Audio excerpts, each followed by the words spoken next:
আসলে আমরা কাজ করছি বর্তমান প্রেক্ষাপটে। আপনারা জানেন উত্তরায় 5 আগস্টের আগে এখানে বর্বরচিত হামলা করে বহু ছাত্রকে হত্যা করা হয়েছিল। সেটার সংখ্যা 100 ঊর্ধ্বে। তো তার একটি বেশিরভাগ অংশই উত্তরা পশ্চিম থানার মধ্যে। তো সেই মামলাগুলো আমাকে রেকর্ড করতে হয়েছে, সেই মামলাগুলো নিয়ে কাজ করতে হচ্ছে, ফ্যাসিস্টদের গ্রেপ্তার করতে হচ্ছে। এটা করতে যে বিভিন্ন সময় আমাদেরকে ফোনে নামে বেনামে হুমকি আসে। তো এরই একটা অংশ। এটা প্রতিনিয়তই আসে যে 2 মাস পরে দেখা হবে, ফ্যামিলিদের বাচ্চা বাবা মাকে মেরে ফেলানো হবে, এ ধরনের হুমকি প্রতিদিনই আসে। তো এটাও এরকম একজন যুবলীগ পরিচয় দিয়ে হুমকি দিয়েছে।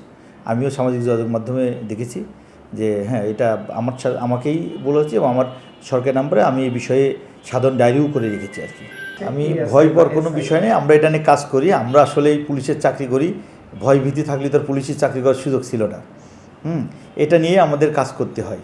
তো এখানে আমি ওখানে ভয় পেয়েছি বা ভয় পাই নাই আমার কথা না। আমি একজন পেশাদার পুলিশ অফিসার। আমি পেশাদারিত্ব নিয়ে কথা বলেছি ওখানে। আমরা এটা চেষ্টা করতেছি যে কে এটা কথা বলছে, এটা আমাদের ঊর্ধ্বতন কর্তৃপক্ষ জানেন বিষয়টা। সবাই চেষ্টা করা হচ্ছে যে এটা কে। তো সে পরিচয় দিয়েছে সে যুবলীগের নেতা উত্তরার মধ্যে বলেছি। এটা নিয়ে সাধারণ ডায়েরি করেছি আমি একটি। আর এটা অনুসন্ধান করা হচ্ছে যে কে এটা দিয়েছে হুমকি।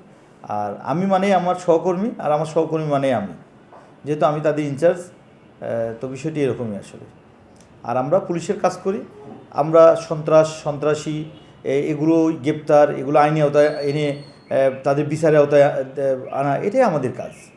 তো ভয় পাইলে তো আর আমরা পুলিশের চাকরি করতে পারতাম না।